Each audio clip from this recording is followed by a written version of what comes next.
Hello guys, in this video I am going to show you how to remove any extra shine on your skin, or if you have an oily skin, on your selfie on the Facetune application.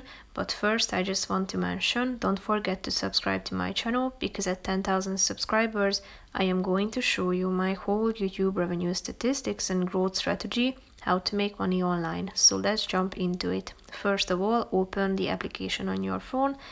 Then select the picture that you want to edit. After that, click on the retouch button down below, which is the second option, and slide to the right side of the screen down below until you find this matte option.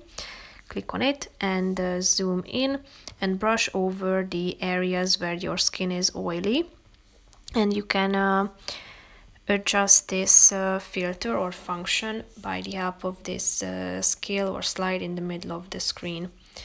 If you want to erase any of these effects on particular parts where you have applied it, just simply wipe over it and you can see the result, how it looks like.